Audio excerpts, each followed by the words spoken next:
Hello అండి, welcome back to my channel Reshma Resh cooking and fashion. ఈరోజు మన వీడియో ఎగ్ మంచి గ్రేవీతో చేసుకుందాము. Egg masala curry. సో చూసేయండి.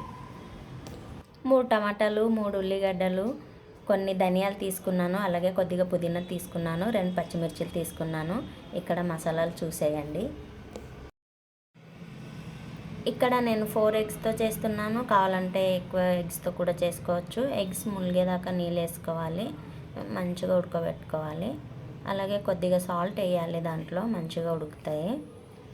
అవి ఉడికేలోపు మేము మిగతా ప్రాసెస్ అంతా చేసేసుకుందాము. ఫాస్ట్గా అయిపోతుంది కర్రీ, ఫాస్ట్గా అయిపోతుంది. అలాగే నా వంటలు కొత్తగా నేర్చుకునే వాళ్ళకి చాలా యూజ్ అవుతాయండి. సో చూసి ట్రై చేయండి, మంచిగా చేసుకోండి. మీరు కూడా టేస్టీగా చేసుకొని తినండి. ఇక్కడ పెనం పెట్టుకున్నాను. పెనంలో కొబ్బరి ముక్కలు వేసుకుంటున్నాను. అవి మంచిగా ఫ్రై చేసుకోవాలి. కొబ్బరి ముక్కలు గ్రేవీ కోసము. మీకు నచ్చకపోతే స్కిప్ చేయొచ్చు. నేనైతే వేస్తున్నాను. ఇలా మంచిగా కొద్దిగా అవి కలర్ వచ్చినాక ధనియాలు వేసుకుంటున్నాను. సో ధనియాలు ఎంత తీసుకోవాలంటే 2 టేబుల్ స్పూన్ ధనియాలు అయితే తీసుకున్నాను. అయితే ఇవి మంచిగా కలర్ వచ్చేదాకా మంచిగా వేపుకోవాలి. ఇలా రావాలన్నమాట.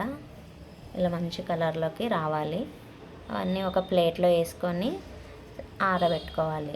అవి మంచిగా చల్లగా అయినాక మిక్సీ పట్టుకోవాలి. అదే పెనంలో ఇంకొద్దిగా ఆయిల్ వేస్తున్నాను. ఆయిల్ వేసి కొద్దిగా ఆయిల్ హీట్ అవ్వాలి. కొద్దిగా లైట్గా హీట్ అవ్వగానే దీంట్లోకి మనము ఇప్పుడు ఆయిల్ హీట్ అయింది, ఉల్లిగడ్డలు వేసుకుంటున్నాను. అయితే ఇవి చిన్న చిన్న ముక్కలుగా కట్ చేయాల్సిన అవసరం లేదు, పెద్ద పెద్ద ముక్కలుగానే కట్ చేసుకోవాలి. ఇవి కొద్దిగా ఫ్రై అయితే చాలు, సరిపోతుంది. అలాగే మూత పెడుతున్నాను, తొందరగా ఫ్రై అవుతాయి. మధ్య మధ్యలో కలుపుతూ ఉండాలి. అవి కొద్దిగా మగ్గగానే టమాటాలు వేసుకోవాలి. టమాటాలు కూడా మంచిగా మగ్గాలి. చూద్దాము, ఇగో ఇట్లా మగ్గుతున్నాయి, మంచిగా మగ్గాలి కొద్దిగా. అలాగే మధ్య మధ్యలో కలుపుకుంటూ ఉండాలి. చెప్పాను కదా ఫస్టే, 3 టమాటాలు, 3 ఉల్లిగడ్డలు. ఇది గ్రేవీ కోసము. గ్రేవీ బాగా వస్తుంది మనకి, థిక్ గ్రేవీ వస్తుంది. చూసారా, ఇలా మగ్గాలన్నమాట మంచిగా. ఇవి కూడా మగ్గినాక మనం మంచిగా చల్లగా అయినాక మిక్సీ పట్టుకోవాలి. ఫ్యాన్ కింద పెట్టుకుంటే తొందరగా ఆరుతుంది. పర్లేదు లేట్ అయినా అనుకుంటే అలా అయినా కాసేపు పక్కకు పెడితే అది చల్లగా అవుతుంది. సో అలా అయినా చేసుకోవచ్చు, ఇలా అయినా చేసుకోవచ్చు. ఇట్లా మెత్తగా మిక్సీ పట్టుకోవాలి. మీకు మిక్సీ పట్టేది చూపించలేదు కదా, మెత్తగా అయిపోవాలి. వాటర్ వేయాల్సిన అవసరం లేదు, టమాటాలు ఉన్నాయి కాబట్టి మంచిగానే మెత్తగానే అయిపోతుంది. ఇంకొక బాండి పెట్టుకుంటున్నాను. సో బాండి పెట్టుకొని 2 టేబుల్ స్పూన్ల ఆయిల్ వేసుకోవాలి. ఆయిల్ వేసుకొని ఆయిల్ హీట్ అవ్వగానే ఇక్కడ ముందు చూపించాను కదా, చూపించిన మసాలాలన్నీ ఇక్కడ వేసుకోవాలి. మసాలాలు అయితే మిక్సీ పట్టి వేసుకోవద్దు. బిర్యానీ ఆకు వేస్తున్నాను. అలాగే కొద్దిగా దాల్చిన చెక్క ఉంది, ఇలాయచి, సాజీరా వేసాను, లవంగాలు కూడా వేసిన దాంట్లోనే. ఇవి కొద్దిగా ఫ్రై అవ్వాలి. ఫ్రై అవ్వగానే మనం రెడీ చేసి పెట్టుకున్న పేస్ట్ దీంట్లో వేసేయాలి. పేస్ట్ అంతా మొత్తం వేసి మంచిగా కలుపుకోవాలి. అయితే మంట అయితే సిమ్లో పెట్టుకోవాలి, లేకపోతే మీద పడుతుంది ఆయిల్. మంచిగా కలుపుకోవాలి. కలుపుకొని దాంట్లో జార్లో కొన్ని వాటర్ వేసి పెట్టుకోవాలి. దాంట్లో ఇంకా కొద్దిగా ఉంటుంది కదా. ఇప్పుడు దీంట్లోకి అల్లం ఎల్లిగడ్డ పేస్ట్ తీసుకుంటున్నాను. 1 టేబుల్ స్పూన్ తీసుకున్నాను. అలాగే కొద్దిగా పసుపు, అలాగే కొద్దిగా ఉప్పు కూడా వేసుకోవాలి. మంచిగా కలుపుకోవాలి అంతా. ఉప్పు వేస్తున్నాను చూడండి. కలుపుకొని ఇప్పుడు కారం కూడా వేసుకోవాలి. టేస్ట్కి సరిపడా కారం వేసుకోవాలి. మీరు ఎంత తింటే అంత వేసుకోవాలి. ఎక్కువ తింటే ఎక్కువ, తక్కువ తింటే తక్కువ వేసుకోవాలి. నేనైతే 1 టేబుల్ స్పూన్ వేసాను. ఇది చాలా కారం ఉంది, సరిపోతుంది, ఇది పర్ఫెక్ట్.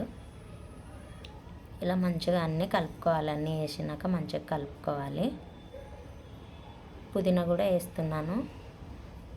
పుదీనా ఇక్కడ వేస్తున్నాను, అప్పుడు చూపించాను కదా, ఆ పుదీనా ఇక్కడ వేస్తున్నాను. మంచిగా మగ్గాలి. కొద్దిగా 1 నిమిషం మగ్గాలి.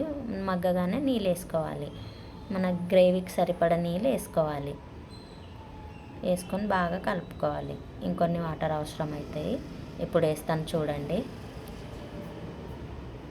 వేసుకొని మంచిగా ఉడకబెట్టుకోవాలి.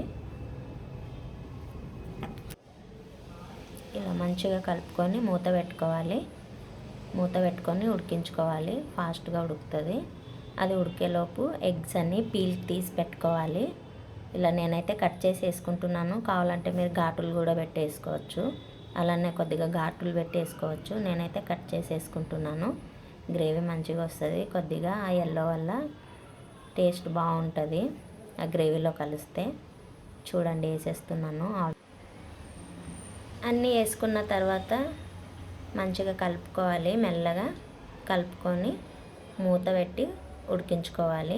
ఒక 2 నిమిషాలు ఉడికితే సరిపోతుంది. ఆల్రెడీ గ్రేవీ మంచిగా ఉడికింది. కొద్దిగా ఉడకాలి అంతే. చూడండి ఆల్మోస్ట్ అయిపోయినట్టే. అలాగే 2 పచ్చిమిర్చిలు కూడా కట్ చేసి వేసాను. కొద్దిగా గరం మసాలా వేస్తున్నాను. వేసుకొని కలుపుకోవడమే. కొత్తిమీర వేసుకుంటే ఇప్పుడు కర్రీ రెడీ అయినట్టే. ఇంకొద్దిగా సాల్ట్ వేస్తున్నాను. అంటే అప్పుడు కొద్దిగా వేసాను కదా, ఇప్పుడు ఇంకొద్దిగా వేస్తున్నాను. రెగ్యులర్గా చేసే వాళ్ళకి టేస్ట్ చూడాల్సిన అవసరం లేదు, తెలిసిపోతుంది. కర్రీకి ఎంత పడుతుందో తెలిసిపోతుంది. అందుకే నేను అప్పుడు కొద్దిగా ఇప్పుడు కొద్దిగా అయినా వేసేస్తాను. టేస్ట్ అయితే చూడను. ఆల్రెడీ రోజు చేసే కర్రీసే కదా, తెలిసిపోతుంది. ఎక్కువ క్వాంటిటీస్ చేసేది ఉంటే మాత్రమే మనం చూసుకోవాల్సి ఉంటుంది. చెక్ చేసుకొని వేసుకోవాలి. కొత్తిమీర కూడా వేసేసాను. ఒక్క నిమిషం మూత పెట్టాలి. మూత పెట్టి ఉడికించుకోవాలి. అంతే, అయిపోయినట్టే. ఇప్పుడు కర్రీ మొత్తం కంప్లీట్ అయిపోయింది. చూడండి ఎంత మంచిగా ఉందో గ్రేవీ. చూడడానికే కాదు, తింటే కూడా చాలా టేస్ట్ ఉంటుంది. రోటీ, చపాతీ, బగారా రైస్లోకి అయితే హైలైట్ ఉంటుంది కర్రీ. చూసారా, కంప్లీట్ అయిపోయింది. మేమైతే రోటీతో తిన్నాము. సూపర్ టేస్ట్ ఉండే. మీరు కూడా చేసుకొని తినండి. అలాగే ఈ వీడియో మీకు నచ్చితే లైక్ చేయండి, షేర్ చేయండి, సపోర్ట్ చేయండి, సబ్స్క్రైబ్ చేసుకోండి. బాయ్.